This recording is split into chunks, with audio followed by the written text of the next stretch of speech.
Shanghai, Desember tahun 2020.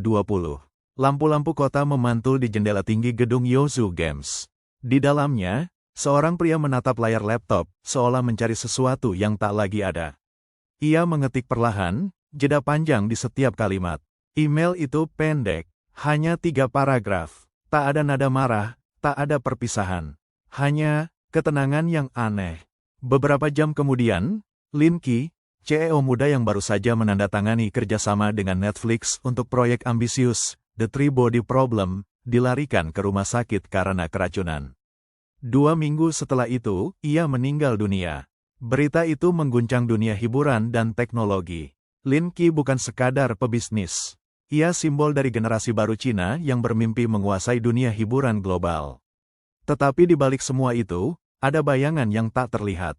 Seseorang yang juga jenius, yang berjalan di lorong yang sama, namun memilih arah berbeda, menuju kegelapan. Polisi Shanghai bergerak cepat. Semua mata mengarah pada satu nama, Su Yao. Kepala Divisi Strategi Perusahaan, intelektual brilian, dan orang kepercayaan Lin Qi. Namun tidak ada tanda-tanda pertengkaran. Tidak ada ancaman, tidak ada catatan konflik terbuka. Hanya rasa diam yang panjang. Seolah dunia bisnis modern menyimpan lebih banyak rahasia di balik rapat virtual dan senyum di ruang konferensi. Dan di tengah keheningan itu, ada pertanyaan yang terus menggema. Apakah kematian Lin Qi hanyalah tragedi pribadi? Ataukah sebuah pesan tentang bagaimana ambisi manusia bisa meracuni dirinya sendiri? Dalam 40 menit ke depan, kita akan membuka lapisan-lapisan kisah ini. Bukan sekadar siapa yang membunuh, tapi mengapa seseorang memilih mengakhiri kisah dengan racun di dunia yang katanya sudah digital, modern, dan rasional. Dan ini adalah kisah tentang mimpi, ambisi, dan racun yang mengalir perlahan di antara senyum-senyum bisnis dan layar digital yang tak pernah padam. Sebelum ia menjadi headline di seluruh dunia, nama Lin Qi dikenal sebagai keajaiban dari Shanghai. Seorang pemuda yang lahir dari keluarga biasa, tanpa koneksi besar, tanpa warisan, tapi punya sesuatu yang jauh lebih langka, obsesi. Obsesi untuk membuat dunia menatap Tiongkok, bukan karena pabrik atau politik, tapi karena cerita. Tahun 2009, Lin mendirikan Youzu Games, sebuah perusahaan game kecil dengan visi yang terlalu besar untuk zamannya. Ia ingin membawa budaya Tiongkok ke dunia lewat game online, dan melawan raksasa seperti Tencent atau NetEase, dengan sesuatu yang mereka lupakan, jiwa. Dan ternyata, ia berhasil. League of Angels, salah satu game fantasi buatannya, menjadi fenomena global. Dari Amerika hingga Timur Tengah, jutaan pemain login setiap hari, dan nama Youzu mulai berdiri sejajar dengan perusahaan besar dunia. Lin bukan hanya pengusaha, ia tampil seperti visioner. Ia membaca dunia seperti seseorang membaca kode, dengan logika dan imajinasi sekaligus. Ia percaya, cerita adalah mata uang masa depan.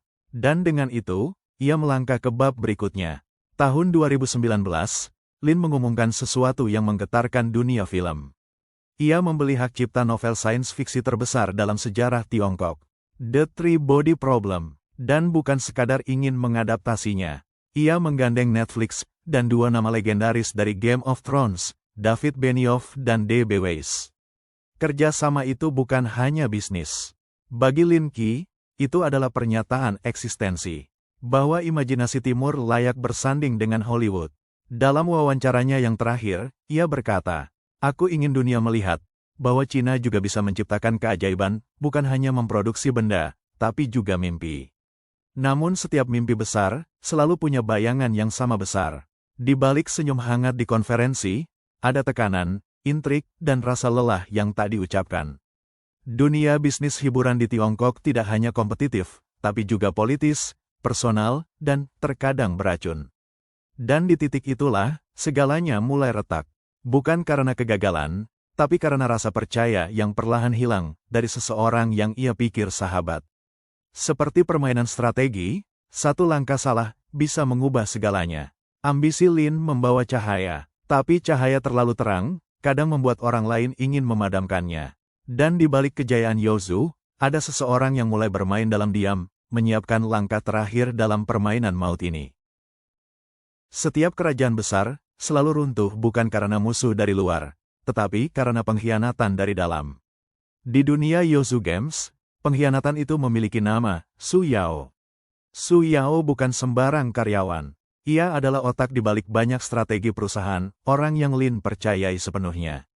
Mereka sering bekerja larut malam bersama. Bahkan Lin menyebutnya, sahabat seperjuangan. Tapi di balik layar, Su menyimpan sesuatu. Sebuah rasa, campuran antara kagum dan benci. Su merasa tak pernah cukup dihargai. Ia melihat Lin naik ke panggung dunia, sementara dirinya hanya bayangan di belakang sorotan. Ia ingin lebih dari sekadar posisi.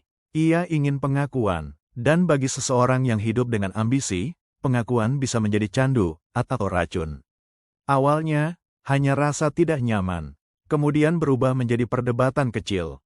Tentang arah perusahaan, tentang cara Lin memimpin. Tentang siapa yang seharusnya mengambil keputusan penting. Tetapi di balik semua perbedaan pandangan, ada sesuatu yang lebih gelap mengalir pelan, rasa dendam. Beberapa rekan kerja mulai merasakan perubahan. Su menjadi lebih tertutup, lebih diam. Ia mulai menghabiskan waktu sendirian, membaca hal-hal yang tidak biasa. Tentang kimia, tentang toksin, tentang bagaimana zat tertentu bisa membunuh tanpa meninggalkan jejak. Dalam pikirannya, dunia bisnis telah berubah menjadi permainan strategi. Dan setiap permainan membutuhkan pengorbanan. Lin, tanpa sadar, sedang berjalan menuju jebakan yang dibangun oleh orang yang ia anggap saudara. Pada akhir tahun 2020, Su Yao mulai bereksperimen dengan berbagai zat beracun. Ia mencampurnya, mengujinya, mencatat reaksinya, seperti seorang ilmuwan yang sedang menulis bab terakhir dalam eksperimen gila. Dan saat kesempatan datang, ia menyiapkan hadiah untuk Lin. Tidak ada ledakan, tidak ada darah, hanya tegukan kecil, dan senyum yang sama seperti biasanya. Namun dalam tubuhnya, racun itu mulai bekerja. Perlahan, senyap, tanpa tanda. Mungkin Su berpikir ia memenangkan permainan. Tapi dalam setiap kejahatan yang direncanakan dengan sempurna, ada satu hal yang tak bisa dikendalikan, karma manusia. Sebuah racun telah disiapkan, tapi misteri sejatinya baru saja dimulai. Karena di balik rencana pembunuhan itu, ada teka-teki yang bahkan polisi pun butuh waktu lama untuk memahami. Siapa sebenarnya Su Yao, dan mengapa seorang jenius yang begitu rasional, memilih cara paling primitif untuk mengakhiri ambisinya sendiri? Kita akan menelusuri jawabannya di segmen berikutnya. Racun di balik meja rapat. Tanggal 21 Desember tahun 2020. Hari Senin yang tampak biasa di kantor Youzu Games. Namun di meja rapat utama, sesuatu yang tak terlihat mulai bekerja. Sebuah racun, tak berwarna, tak berbau, tak berisik. Benda kecil, tapi mematikan. Menurut laporan penyidik, Lin Qi hadir dalam rapat bersama tim eksekutif sore itu. Ia meminum sesuatu, kopi, mungkin teh herbal, tak ada yang pasti. Beberapa jam kemudian, tubuhnya mulai melemah. Keringat dingin, napas pendek, dan rasa nyeri yang tidak wajar. Ia segera dilarikan ke rumah sakit pusat Shanghai. Diagnosa awal, kemungkinan keracunan. Namun tidak jelas oleh apa. Dalam beberapa jam pertama, tubuhnya bereaksi cepat. Organ-organ mulai gagal berfungsi. Tim dokter bekerja tanpa henti, tapi racun itu terlalu asing. Polisi memulai penyelidikan. Mereka menelusuri makanan, minuman, bahkan udara di kantor Youzu. Dan di balik sistem keamanan yang canggih, ada satu hal mencurigakan. Su Yao dipanggil untuk dimintai keterangan. Awalnya tenang, ia menjawab semua pertanyaan dengan percaya diri, bahkan bersikap membantu. Namun ada yang janggal. Ketika polisi memeriksa loker pribadinya, mereka menemukan sesuatu. Sebuah botol kecil berisi cairan kimia tanpa tanda. Tidak berbahaya saat disentuh, tapi mematikan ketika masuk ke dalam tubuh. Analisis laboratorium memastikan, itu adalah campuran zat beracun berbasis organofosfat, jenis racun yang bekerja dengan melumpuhkan sistem saraf manusia. Polisi mengaitkan waktu rapat, pergerakan Su, dan hasil forensik dari gelas yang digunakan Lin. Cocok, jejak racun ditemukan pada satu cangkir, dan pada sidik jari Su Yao. Ketika bukti dikonfrontasikan, Su Yao hanya diam. Ia menatap ke depan, tanpa ekspresi, seolah otaknya sedang memproses kemungkinan terakhir dalam permainannya sendiri. Setelah beberapa jam, ia akhirnya mengaku. Dengan tenang, ia mengatakan bahwa ia merasa dikhianati dan diperlakukan tidak adil. Baginya, Racun adalah keadilan. Dingin, cepat, dan diam. Lin Qi meninggal pada tanggal 25 Desember tahun 2020. Hari Natal, sebuah ironi bagi seseorang yang selama hidupnya hanya ingin menciptakan keajaiban bagi dunia. Berita kematiannya mengguncang media global. Netflix menunda semua kegiatan produksi. Rekan kerja menulis pesan duka. Namun, di balik semua headline dan belasungkawa, ada keheningan yang aneh.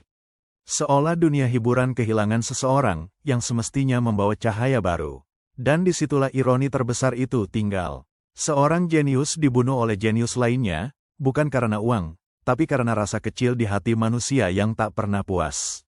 Ambisi yang terlalu besar bisa berubah menjadi racun. Bukan di cangkir kopi, tapi di dalam jiwa. Kadang, racun paling berbahaya bukan yang masuk ke tubuh, tapi yang tumbuh di dalam pikiran. Dan inilah dunia nyata kita, tempat di mana cahaya dan kegelapan tidak lagi berjarak, hanya dipisahkan oleh secangkir kopi dan satu keputusan yang salah. Setelah kabar kematian Lin Qi resmi diumumkan pada tanggal 25 Desember tahun 2020, dunia bisnis dan hiburan Tiongkok berhenti sejenak. Di media sosial, ribuan ucapan duka mengalir. Namun di balik duka itu, ada satu nada yang terus bergema. Bagaimana mungkin seorang pria muda, sehat, sukses, dan dikelilingi teknologi modern, bisa mati karena racun yang diberikan orang dalam sendiri? Lin Qi adalah simbol mimpi generasi digital Tiongkok, seseorang yang lahir dari era startup fever, yang percaya bahwa masa depan bisa dibentuk oleh tangan manusia dan kode program. Tapi kematiannya justru seolah menjadi pesan terbalik, bahwa di balik algoritma, ada sisi gelap yang tak bisa dikontrol oleh logika. Dalam wawancara terakhirnya sebelum meninggal, Lin sempat berbicara tentang proyek Netflix yang tengah ia garap. Saya ingin membuat kisah yang membuat orang merenung tentang kekuasaan, teknologi, dan kebebasan manusia. Ironisnya, kisah hidupnya justru menjadi cermin sempurna dari kata-katanya sendiri. Banyak orang mulai melihat kematian Lin bukan sekadar tragedi kriminal, tapi juga alegori modern, tentang bagaimana obsesi manusia pada kekuasaan bisa meracuni jiwanya sendiri. Su Yao, sang rekan dan intelektual jenius, bukan hanya membunuh Lin. Ia juga menghancurkan cermin tempat dirinya sendiri memandang dunia. Dalam laporan pengadilan, racun yang digunakan Su Yao adalah natrium sianida, zat yang bekerja cepat, kejam, dan senyap. Tapi bagi banyak orang, racun sejati bukanlah zat kimia itu. Racun sejati adalah iri hati, kesombongan, dan keinginan untuk menjadi Tuhan di dunia yang hanya mengenal algoritma. Dunia digital memuja para jenius yang mampu menciptakan dunia baru. Namun, semakin dekat seseorang dengan posisi pencipta, semakin besar pula bayangan yang mengikutinya. Lin Qi pernah berkata bahwa ia ingin membuat kehidupan virtual yang abadi. Kini, hanya namanya yang benar-benar abadi, tertulis di arsip media, di basis data, dan di hati orang-orang yang pernah percaya pada visinya. Saat dunia kembali melangkah, kasus ini perlahan tenggelam di antara berita-berita baru. Namun bagi sebagian orang, kisah Lin Qi adalah peringatan bahwa di balik kemegahan teknologi, manusia tetaplah rapuh. Bahwa tidak semua mimpi harus diwujudkan, dan tidak semua cahaya membawa kehidupan, beberapa justru menyilaukan hingga membutakan. Lin Qi meninggal di malam Natal, hari yang bagi sebagian orang melambangkan harapan dan kelahiran baru.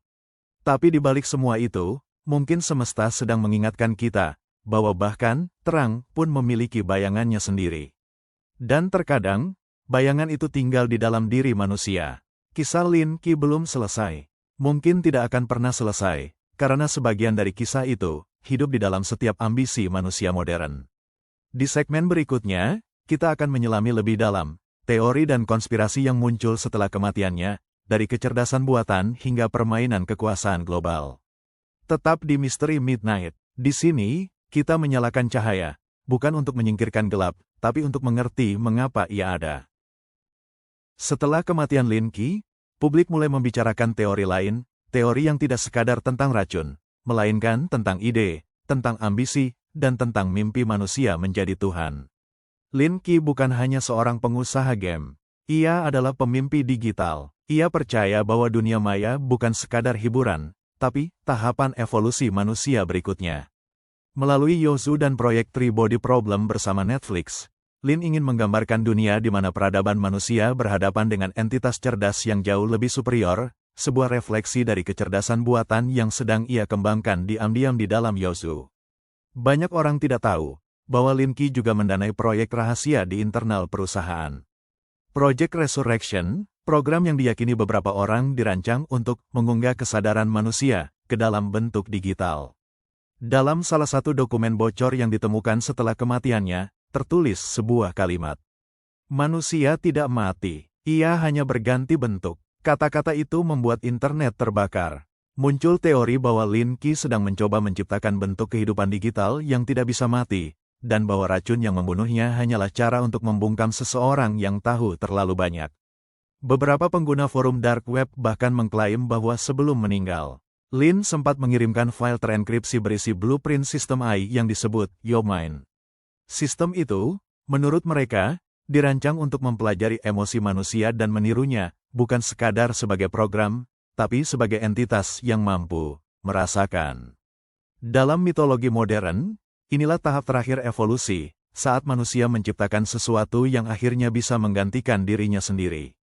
Para penganut teori konspirasi mulai menyebut Lin Qi sebagai Prometheus baru, yang berusaha mencuri api pengetahuan dari para dewa teknologi, namun akhirnya terbakar olehnya sendiri. Mereka mengaitkan kematiannya dengan fraksi korporat global, investor gelap, bahkan program rahasia negara yang meneliti kesadaran digital. Namun di sisi lain, ada juga mereka yang percaya bahwa Lin Qi berhasil. Bahwa kesadarannya kini hidup di dalam sistem yang ia buat, bahwa ia tidak mati, hanya berpindah ke ruang di mana waktu tidak lagi berarti. Setiap kali sistem Yozu melakukan pembaruan, mereka percaya itu adalah tanda bahwa Lin masih di sana, mengamati dunia yang dulu ia cintai, dari balik lapisan data dan cahaya. Apakah itu benar, atau hanya mitos yang lahir dari ketakutan manusia menghadapi kematian? Tak ada yang tahu, tapi satu hal pasti, dunia yang Lin Qi ciptakan telah menelan penciptanya sendiri. Dan dalam keheningan laboratorium virtual, kita mungkin sedang menyaksikan bab pertama dari era baru, era di mana manusia berhenti menciptakan Tuhan, dan mulai menjadi Tuhan itu sendiri. Dunia setelah Lin Qi tak lagi sama. Di antara algoritma, kode, dan sistem yang ia tinggalkan, ada satu pertanyaan yang belum terjawab, apakah kematian seorang manusia bisa dihapus, jika jiwanya telah tertanam di dalam jaringan yang tak pernah tidur? Kita telah menelusuri sisi gelap dari ambisi manusia. Tapi apakah benar kematian Lin Qi hanyalah hasil dari racun dan konspirasi? Ataukah semua ini adalah bagian dari narasi besar, tentang manusia yang mencari keabadian? Di segmen terakhir, kita akan menutup kisah ini dengan pertanyaan yang mungkin tidak akan pernah memiliki jawaban pasti. Tetaplah di Misteri Midnight, karena kadang, kebenaran bukanlah sesuatu yang ditemukan, melainkan sesuatu yang dibangunkan. Fiksi dan kenyataan, dua dunia yang selalu dipisahkan oleh garis tipis, dan Lin Qi adalah salah satu dari sedikit orang yang berani menyeberanginya. Ia membangun dunia virtual, menulis ulang hukum realitas, dan percaya bahwa pikiran manusia bisa bertahan di luar tubuhnya sendiri. Namun akhirnya, dunia nyata menulis ulang kisahnya dengan cara yang paling kuno, racun, ambisi, dan pengkhianatan. Mungkin di suatu tempat, Lin Qi masih hidup, bukan di balik layar komputer, bukan dalam sistem AI, tapi di dalam ide-ide yang ia tanamkan pada kita semua, bahwa batas antara dunia maya dan dunia nyata semakin kabur, dan bahwa manusia, tanpa sadar, sedang menciptakan surga dan nerakanya sendiri, di dalam jaringan. Kasus Lin Qi kini tertutup secara hukum. Su Yao, sang rekan yang menjadi musuh, telah dijatuhi hukuman berat. Tapi bagi banyak orang, akhir itu tidak benar-benar menutup cerita. Karena setiap kali seseorang menekan tombol play untuk menonton proyek terakhirnya, suara Lin, pikirannya, dan obsesinya, hidup kembali. Ada ironi di sana. Dalam usahanya untuk membuat manusia hidup abadi di dunia digital, Lin Qi justru menjadikan dirinya abadi dalam kenangan dan kisah. Mungkin, tanpa ia sadari, ia berhasil mencapai mimpinya. Dunia tidak selalu adil terhadap mereka yang terlalu cepat memahami masa depan. Kadang, mereka dianggap gila. Kadang, mereka berakhir tragis. Tapi di antara tragedi dan kejeniusannya, Lin Qi meninggalkan pertanyaan yang menggantung di udara. Jika kesadaran bisa disalin, apakah jiwa juga ikut terbawa? Dan jika manusia bisa hidup selamanya dalam mesin, apakah kita masih bisa disebut manusia? Dalam cerita Three Body Problem, manusia berjuang melawan kekuatan yang tak bisa mereka pahami, sama seperti Lin Qi, yang berjuang memahami batas antara teknologi dan Tuhan. Kini, batas itu semakin tipis, dan mungkin, suatu hari nanti, kita semua akan menyeberanginya. Kisah ini bukan hanya tentang kematian seorang pengusaha, tapi tentang cermin di mana kita melihat bayangan kita sendiri. Ambisi, ketakutan, dan keinginan untuk tidak pernah mati. Mungkin Lin Qi bukan korban pertama dari obsesi manusia akan keabadian, dan mungkin bukan yang terakhir. Terima kasih sudah menonton Misteri Midnight. Jika kisah ini membuatmu berpikir, bertanya, atau sekadar merasa kecil di hadapan semesta, maka mungkin, malam ini, kita telah menemukan sedikit cahaya di antara gelap. Jangan lupa untuk subscribe, dan nyalakan loncengnya, karena di setiap tengah malam, kami akan kembali membawa kisah baru dari batas antara kenyataan dan bayangan.